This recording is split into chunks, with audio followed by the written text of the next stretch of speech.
The dust had barely settled on the road when Penelope Jensen saw the wooden sign announcing Bozeman, Montana, and wondered if this God-forsaken place would finally be where her wandering ended.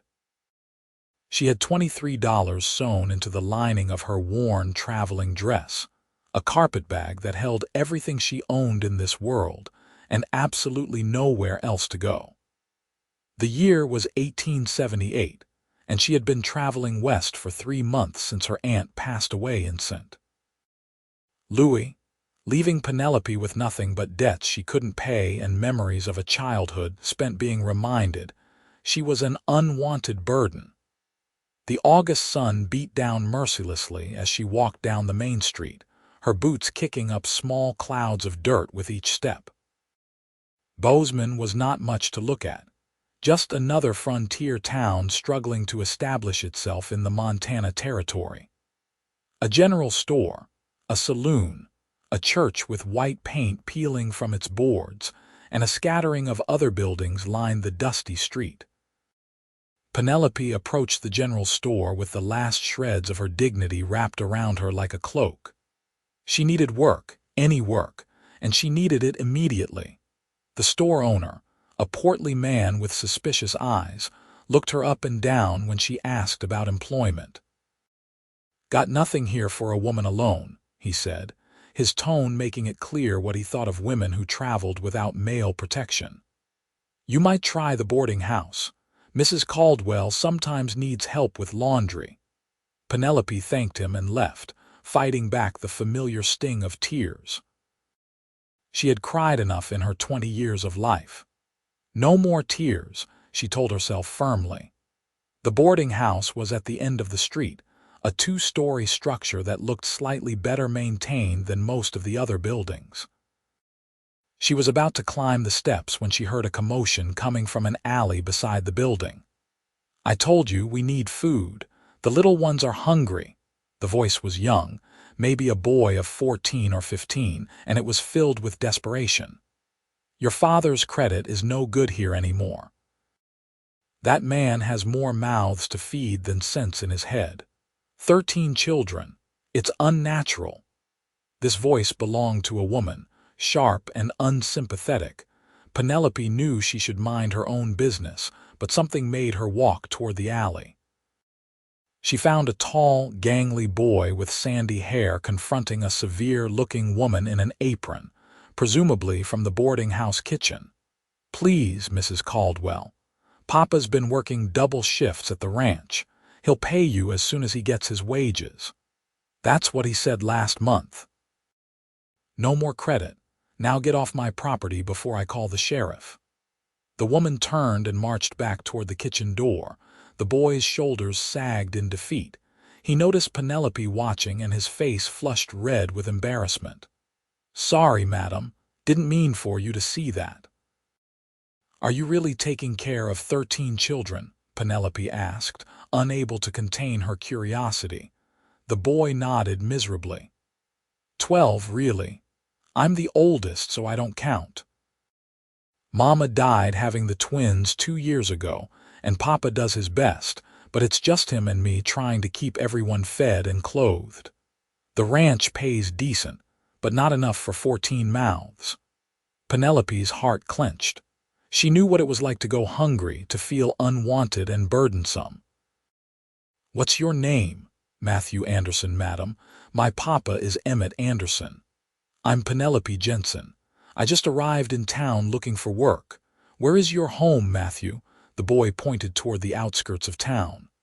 "About a mile that way. We got a cabin on the edge of the Anderson Ranch property." "Papa works for Mr. Anderson, who's my uncle actually.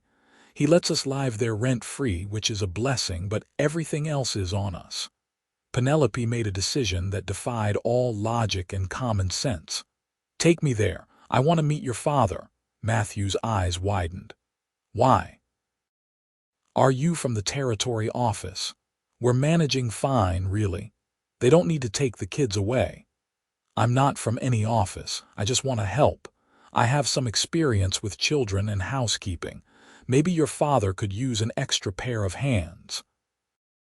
The walk to the cabin took them along a dirt path that wound through scrubby grassland. Matthew talked nervously the entire way, as if trying to convince her not to run away screaming once she saw the chaos. "There's me. Then Sarah, who's 13. Then the twins Jacob and Joshua, who are 11. Then Emma, who's 10. Mary, who's 9. Little Thomas, who's 7. Ruth, who's 6. Rebecca, who's 5.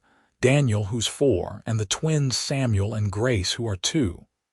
That's 12 plus me makes 13.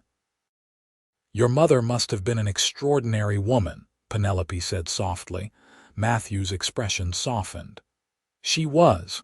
She never complained, even when things were hard. She used to sing while she worked, and she could make the most wonderful bread. Everything fell apart when she died. Papa tries, but he's just one man, and he's so tired all the time." The cabin came into view, and Penelope felt her heart sink. It was larger than she expected, clearly expanded multiple times to accommodate the growing family, but it was in desperate need of repair. Laundry hung haphazardly on a line. Half of it had fallen into the dirt. The yard was littered with broken toys and tools. Chickens wandered freely, and she could hear the sound of children crying from inside. Matthew pushed open the door, and Penelope followed him into chaos.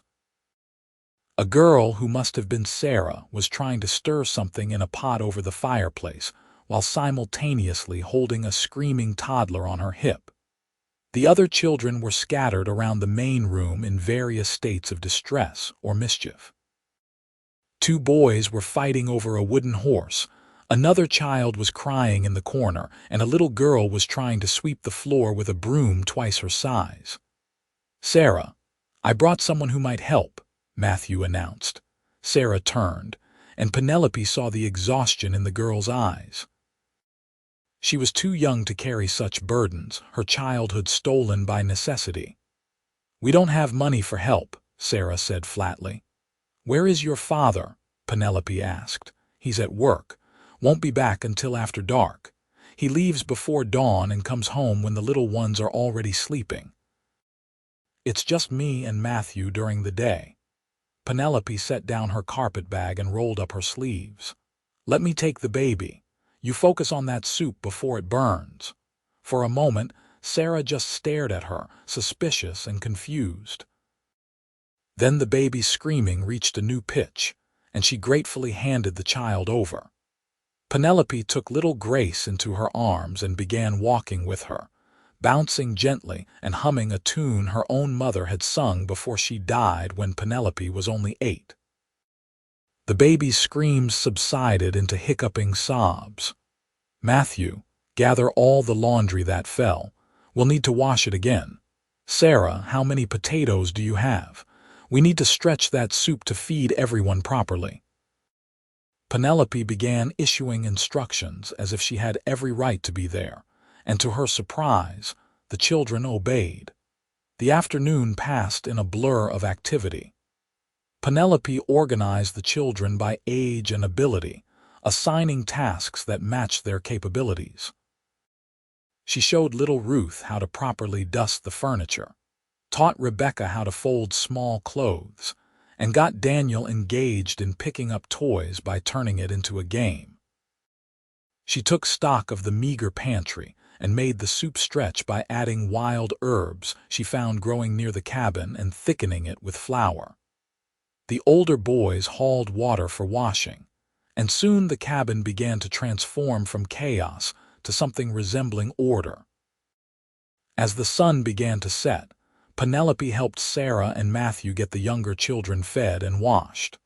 She told stories to keep them entertained, mended a torn shirt, and rocked the twins to sleep.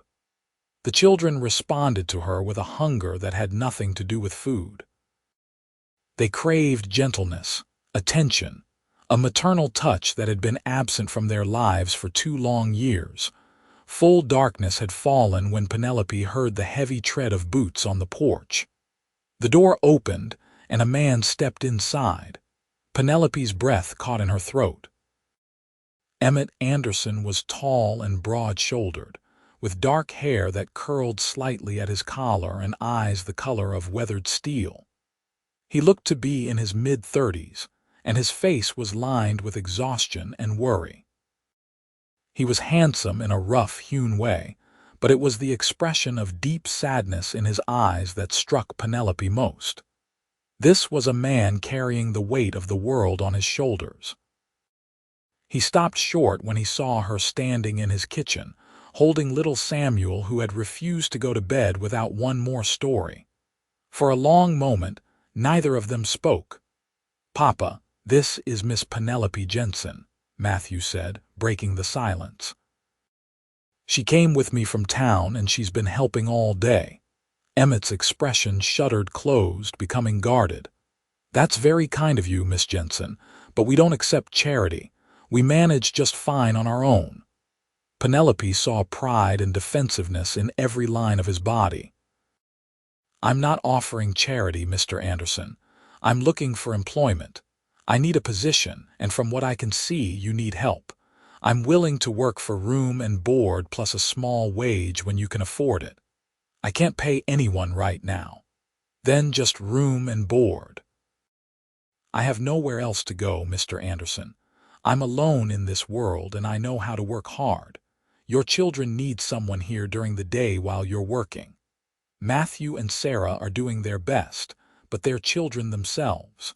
They deserve to have some semblance of childhood." Emmett looked at his children, really looked at them, perhaps for the first time in weeks. He saw the exhaustion on Sarah's face, the worry lines on Matthew's young brow, the clean clothes and clean faces of the little ones, the orderly cabin that no longer looked like a disaster. Something in his expression cracked. "Just temporarily," he said, his voice rough, "until I can get ahead on expenses." Penelope nodded, understanding that his pride required this fiction. "Of course, temporarily." That night, she slept on a makeshift bed in the corner of the main room, using her cloak as a blanket. She should have been uncomfortable, should have questioned her impulsive decision to tie herself to a struggling family in the middle of Montana territory. Instead, she felt something she hadn't felt in years, a sense of purpose, of belonging. The next morning, Penelope woke before dawn to find Emmett already preparing to leave for work. In the dim light of a single candle, she saw him more clearly. There was strength in his frame, honor in the set of his jaw, and a quiet desperation in his eyes that called to something deep within her. "There's cornmeal in the barrel," he said quietly, not meeting her eyes. "Sometimes the chickens lay enough eggs for everyone. Make it stretch however you can." "Mr. Anderson, before you go, I need to know what supplies you have, what debts you owe, and what your wages are. If I'm going to help, I need to understand the full situation," he bristled.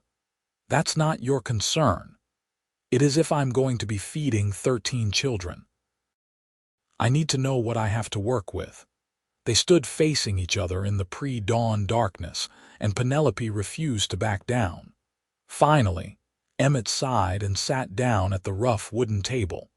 For the next 20 minutes, he laid out the brutal truth of his finances.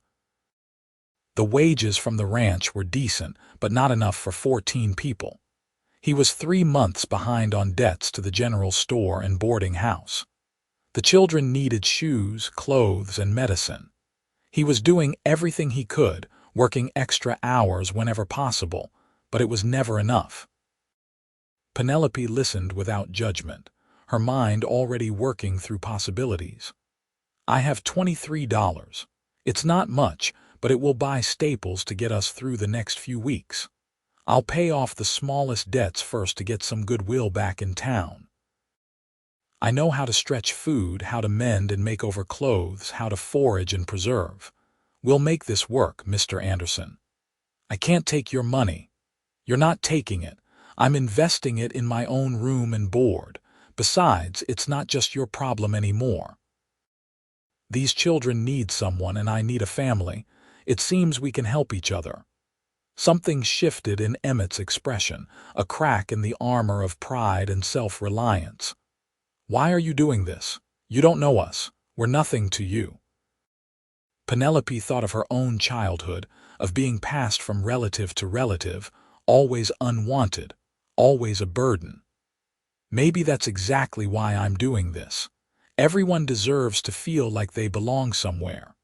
Over the following weeks, Penelope transformed the Anderson household.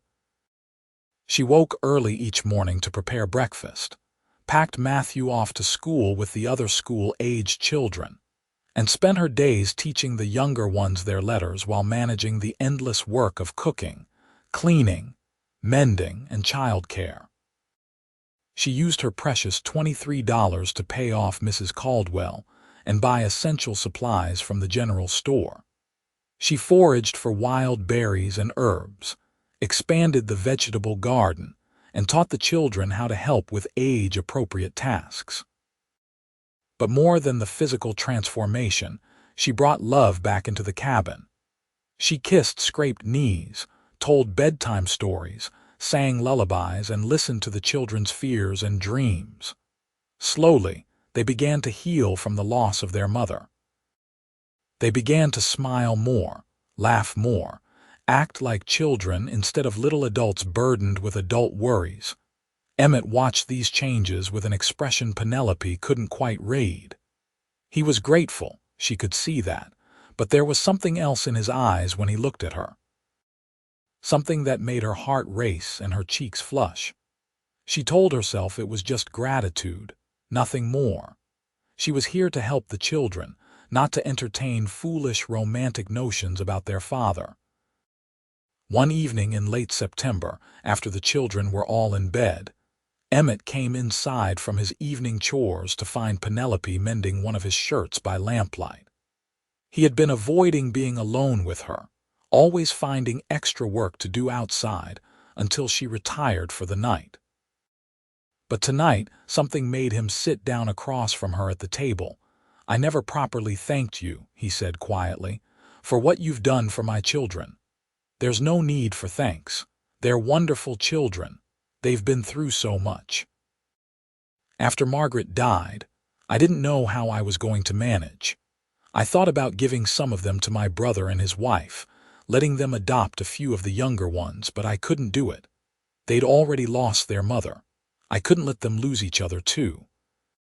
"You're a good father, Mr. Anderson. Emmett, please call me Emmett. Only if you call me Penelope." He smiled, a real smile that transformed his face and made Penelope's heart skip a beat.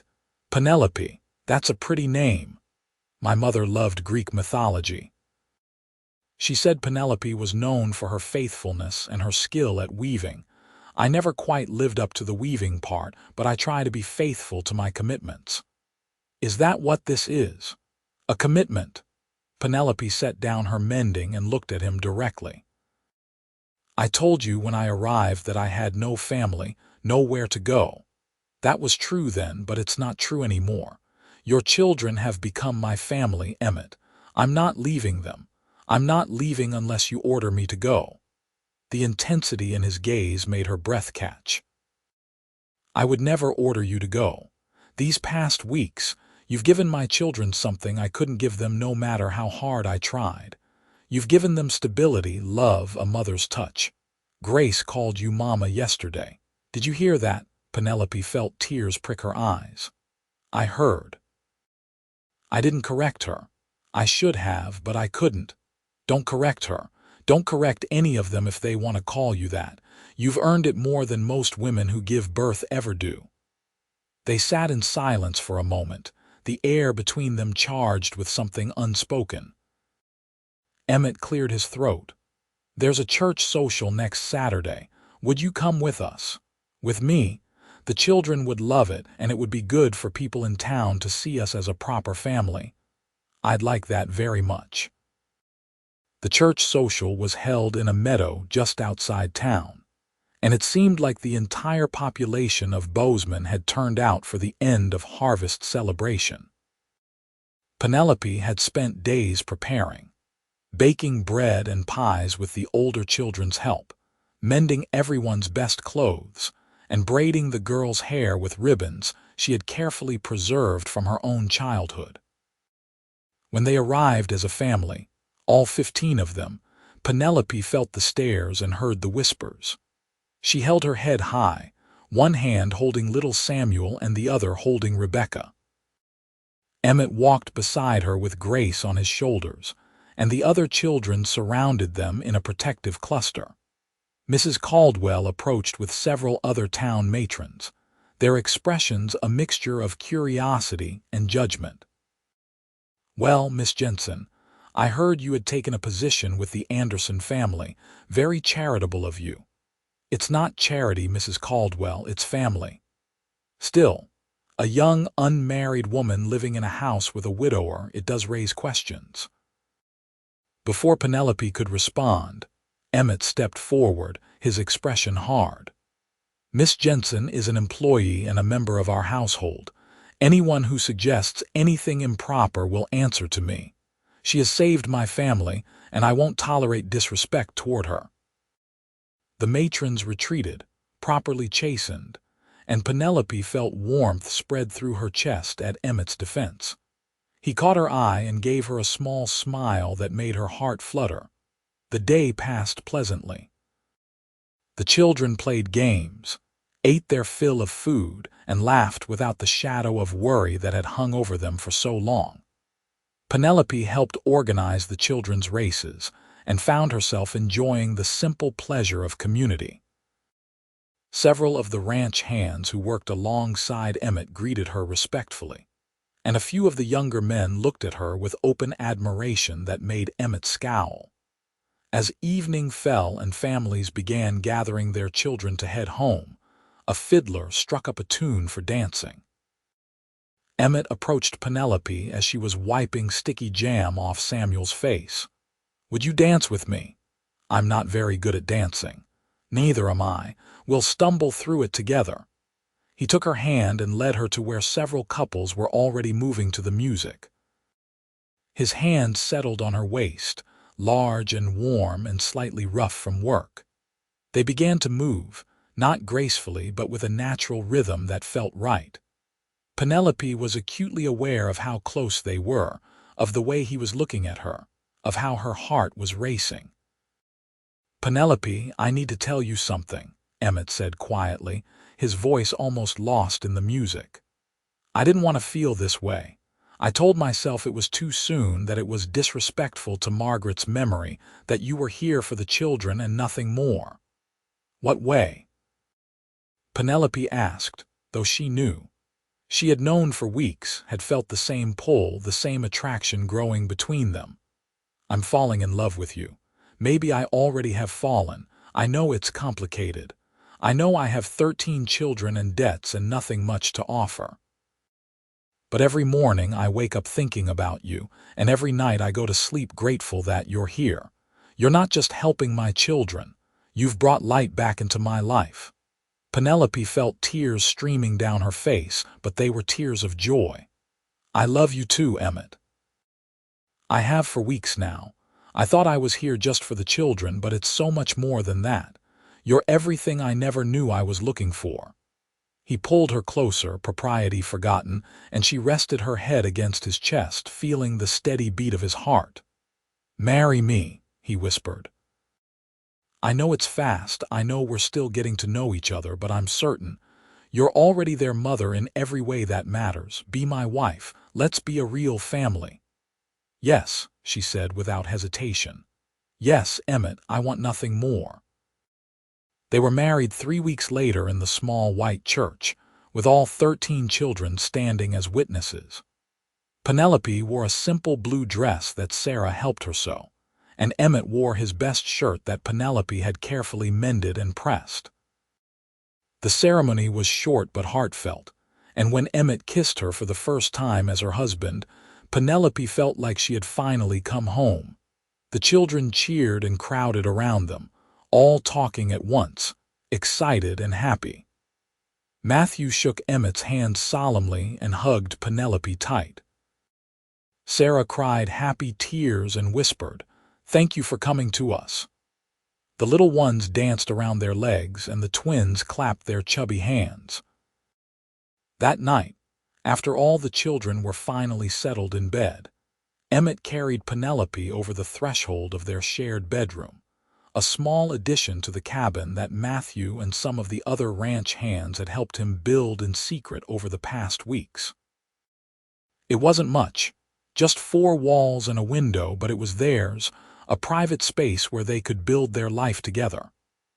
"I love you, Penelope Anderson," Emmett said, setting her down gently and cupping her face in his hands. "I will spend every day of my life making sure you never regret saying yes. I could never regret this. You and the children are my family now, the family I always dreamed of having. I love you, Emmett, more than I ever thought possible." Their wedding night was tender and passionate, a joining of 2 souls who had both known loss and loneliness and had found unexpected love. Emmett was gentle with her, patient and caring, and Penelope gave herself to him completely, holding nothing back. The months that followed were not without challenges. Money was still tight, and feeding 15 people required constant creativity and hard work. But with Penelope managing the household and Emmett working at the ranch, they began to get ahead. Penelope's careful budgeting and resourcefulness meant they could start paying down debts more quickly. She took in mending work from some of the other ranch families, adding a few extra dollars to their income. Emmett picked up additional work when available, and together they slowly built stability. Winter came hard and early to Montana that year, with snow falling in thick blankets and temperatures dropping below 0. The cabin was crowded and sometimes cold, but it was filled with love and laughter. Penelope taught the children songs and games, helped with homework, and made sure everyone had enough warm clothes and food. Emmett chopped endless cords of firewood and made improvements to the cabin, sealing drafts and reinforcing the roof. On Christmas morning, there were no store-bought gifts, but Penelope had made each child something special. A doll for the girls sewn from scraps, carved wooden animals for the boys that Emmett had worked on in secret, knitted scarves and mittens for everyone. The children's joy at these simple gifts filled Penelope's heart to overflowing. That evening, after the children were in bed, Emmett held Penelope close by the firelight. "This is the first real Christmas we've had since Margaret died. Thank you for giving my children back their childhood, their happiness. Thank you for giving me a home, a family, a purpose. I spent my whole life feeling unwanted and alone. Now I have more love than I ever dreamed possible." As winter gave way to spring, Penelope realized she was pregnant. She told Emmett one evening in their bedroom, nervous about his reaction. Would he be overwhelmed at the thought of a 14th child? But Emmett's face broke into a smile of pure joy. "A baby. We're going to have a baby." He picked her up and spun her around carefully, then set her down and placed his hand on her still flat belly. "A child made from our love. I can't imagine anything more perfect." The children were thrilled when they were told the news. The older ones immediately began planning and preparing, and even the youngest seemed to understand that something special was coming. Penelope bloomed throughout her pregnancy, finally eating regularly and well, surrounded by love and care. On a warm September day in 1879, almost exactly 1 year after Penelope had first walked into the Anderson cabin, she gave birth to a healthy baby boy. They named him William, after Penelope's father who had died when she was young. Emmett held his son with tears streaming down his face, and the children took turns carefully holding their new baby brother. "He's the first one I got to hold right from the start," little Ruth said in wonder. "He's my baby too." And he was, in a way. William belonged to all of them, the first child born into their blended, complicated, beautiful family. Penelope watched her husband and children gathered around the baby, and she felt a peace and contentment she had never known. 2 years later, Emmett's hard work paid off when his brother and boss offered him a partnership in the ranch. The steady income meant they could finally stop worrying about making ends meet. They added onto the cabin, giving the older boys their own room and creating more space for everyone.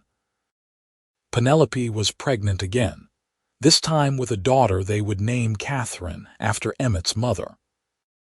Matthew, now 19 and fully grown, started courting a girl from town, and Penelope helped him prepare for the social occasions, giving him advice on how to treat a young woman with respect and kindness. Sarah, at 17, was becoming a lovely young woman herself, kind and capable and full of dreams for the future. Penelope made sure she had pretty dresses and encouraged her to think about what she wanted from life beyond just being a wife and mother, though she supported her in whatever choices she made. The younger children thrived under Penelope's care, growing strong and healthy and happy. They did their chores without complaint, studied hard at school, and brought home wildflowers for their mother. They had forgotten what it felt like to be hungry or unwanted. They knew only love and security and belonging. On their 5th wedding anniversary, Emmett surprised Penelope with a ring, a simple gold band he had saved for months to buy. He slipped it on her finger to join her plain wedding band. 5 years ago, you walked into our lives and saved us. I want you to have something that shows the world how precious you are.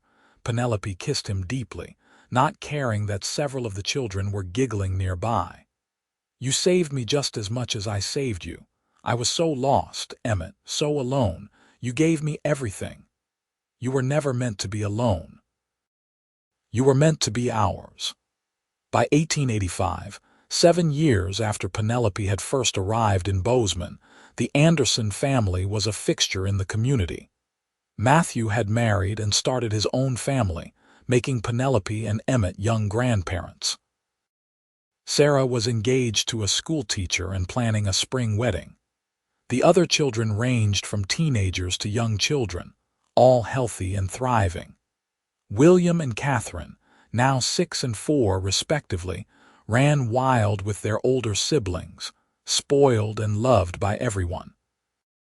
Penelope was pregnant again, much to everyone's surprise and delight.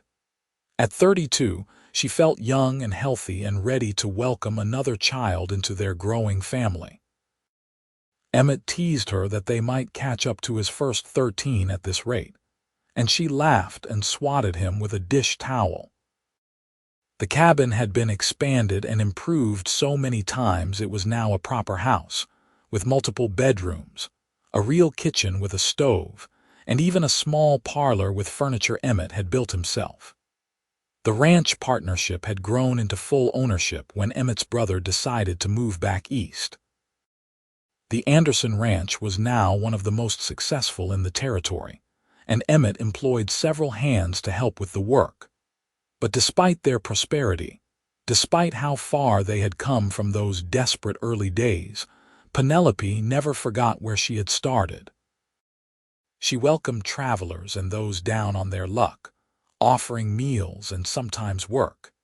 She remembered what it felt like to be alone and unwanted, and she made sure no one who came to her door was turned away empty-handed.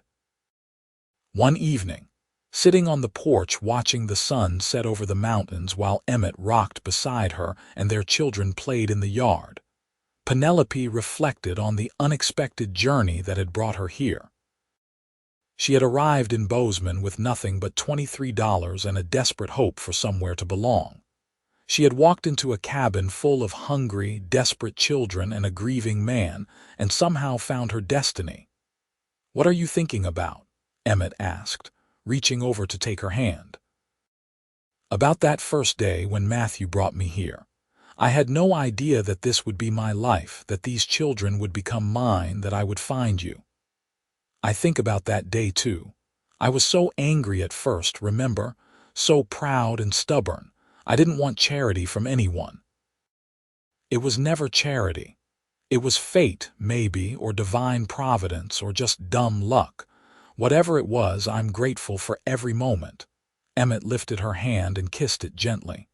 You know what Matthew told me recently?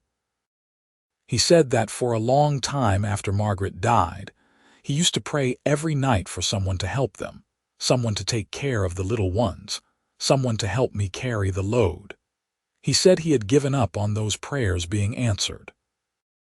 Then you showed up, and he knew God had been listening all along. Penelope felt tears slide down her cheeks. I was praying too, you know, praying for somewhere to belong, for a family to call my own, for a purpose. We answered each other's prayers. You've given me so much more than I ever dreamed possible. A partner, a friend, a lover, the mother my children needed, and 3 more beautiful babies of our own. You are the miracle of my life, Penelope Anderson. They sat together as the stars began to appear in the darkening sky, surrounded by the sound of their children's laughter and the gentle night sounds of the ranch. Inside the house, Penelope could see Sarah and the older girls preparing dinner, the little ones running around their legs, everyone working together as a family should. She thought about the girl she had been, walking into Bozeman with nothing but hope and determination. She thought about the man Emmett had been, drowning in responsibility and grief. She thought about 13 children who had needed love and stability and a mother's touch, and she marveled at how all their broken pieces had fit together to create something whole and beautiful. The next spring, Penelope gave birth to twins, a boy and a girl they named Peter and Patricia. The children joked that they now officially had more children than Emmett had started with, making them 15 in total, though Matthew had his own family now, and several of the older children were preparing to venture out on their own. Sarah's wedding was a grand affair, with half the territory invited. Penelope helped her dress in a beautiful white gown that they had worked on together for months, adding lace and delicate embroidery. When Sarah came down the stairs, Emmett cried openly, and Penelope stood beside him, holding his hand and crying too. "Thank you, Mama," Sarah whispered to Penelope before walking down the aisle, "for everything, for loving us when we needed it most, for giving Papa back his smile, for making us a family again. You were always my family, from the moment I saw you struggling to take care of all those children on your own. I'm so proud of the woman you've become." As Penelope watched Sarah marry her schoolteacher and begin her own life, she felt the bittersweet joy of a mother watching her child spread her wings. This was what she and Emmett had worked for, raising children who were confident and capable and ready to build their own lives. The years continued to pass, bringing both challenges and triumphs. There were hard winters and drought summers, years when the ranch did well and years when they struggled. There were illnesses and injuries, tears and fears, but through it all, the Anderson family remained strong and united. Emmett's older children grew up, married, and started their own families, but they stayed close, building homes on the ranch property or in Bozeman. Sunday dinners at the main house became a tradition, with children and grandchildren gathering around the enormous table that Emmett had built to accommodate everyone. Penelope cooked with the help of her daughters and daughters-in-law, and the sound of laughter and conversation filled every corner of the house. By 1895, Penelope was 42 years old and the matriarch of an enormous, sprawling family. She had grandchildren from Emmett's older children, and her own children were growing up fast. William was working the ranch alongside his father, learning the business he would someday inherit. Catherine was 15 and already turning heads with her beauty and intelligence. The twins, Peter and Patricia, were rambunctious 10-year-olds who kept everyone on their toes. Emmett, now in his early 50s, was still strong and vital, though his hair had gone silver at the temples. He looked at Penelope with the same love and devotion he had shown from the beginning, perhaps even deeper now after 17 years of marriage. One evening, as they prepared for bed in the room that had been their sanctuary for nearly 2 decades, Emmett pulled Penelope into his arms. "Do you ever regret it? Taking on a broke cowboy with 13 kids and more problems than solutions?" Penelope laughed and kissed him thoroughly. "Never. Not once. You and those children are the best thing that ever happened to me. I was wandering alone with nowhere to go, and you gave me everything." "We gave each other everything," Emmett corrected. "I love you, Penelope. I will love you until my last breath and beyond. And I love you, Emmett Anderson. Thank you for letting me be part of your family, for making me a mother, a wife, a partner. Thank you for every day we've had together." They made love that night with the passion and tenderness of longtime partners who knew each other completely, who had weathered storms together and come out stronger. Afterward, lying in each other's arms, Penelope felt the same sense of rightness she had felt from the beginning. This was where she belonged. This was her family, her home, her life. The Montana Territory became the state of Montana in 1889, and the Anderson Ranch prospered through the transition. Emmett's business acumen and Penelope's careful management meant they were able to expand their holdings and establish themselves as one of the leading families in the region. But they never forgot their roots, never forgot the struggles they had endured, and they remained generous and compassionate to those less fortunate. Penelope continued her practice of welcoming travelers and helping those in need. The Anderson Ranch became known as a place where an honest person could get a meal and sometimes work, no questions asked. Several young men who came through as drifters ended up staying on as permanent ranch hands, becoming part of the extended Anderson family. As the new century approached, Penelope looked back on her life with wonder and gratitude. She had arrived in Bozeman in 1878 with nothing but $23 and desperation. She had walked into a cabin full of children who needed love and a man who needed help, and she had found her destiny. She had become a mother to 13 children who weren't born from her body but were hers in every way that mattered. She had become a wife to a man who loved her completely and without reservation. She had given birth to 4 more children of her own, each one a blessing and a joy. Now, at 47, she was a grandmother many times over, a respected member of the community, and still deeply in love with her husband. She looked at Emmett across the dinner table, surrounded by their children and grandchildren, and felt overwhelmed with love. That night, after everyone had gone home or to bed, Emmett found her sitting on the porch, wrapped in a shawl against the cool autumn air. He settled beside her and pulled her close. "What are you thinking about?" he asked, the same question he had asked countless times over the years. "I'm thinking about how lucky I am, how blessed. I had nothing, Emmett. I was nobody, just an orphan girl with no family and no prospects. And now look at this life we've built. You were never nobody, Penelope. You were always extraordinary. You just needed the chance to show it. You saved us, all of us. You took 13 scared, grieving children and loved them back to wholeness. You took a broken man and made him whole again. You built this family through sheer determination and love. We built it together." "Together," Emmett agreed. "And I wouldn't change a single moment of it." They sat together in the peaceful darkness, listening to the night sounds of the ranch. Inside, their children slept safely. Across the property, their married children were tucking their own children into bed. The legacy they had built together, starting from that desperate day when Penelope had walked into the cabin with nothing but hope and determination, would continue for generations.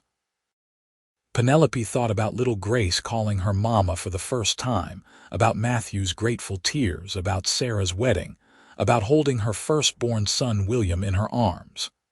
She thought about every meal cooked, every tear dried, every story told, every wound mended. She thought about the thousands of small moments that had added up to a lifetime of love. "I used to pray for a family," Penelope said softly. "Just one person who would love me, one place where I belonged. God gave me so much more than I ever dared to ask for." "He gave us each other," Emmett said, kissing her temple. "And that was exactly what we both needed." As they sat together under the Montana stars, Penelope knew that her story was one of unexpected blessings and second chances. She had walked into a cabin full of chaos and need, armed with nothing but compassion and determination. She had claimed 13 children as her own the day she walked in, and they had claimed her right back. She had found love where she least expected it, with a struggling cowboy who needed her as much as she needed him. Their love story wasn't conventional or easy. It was built on hard work and sacrifice, on choosing each other every single day, on building something beautiful from broken pieces.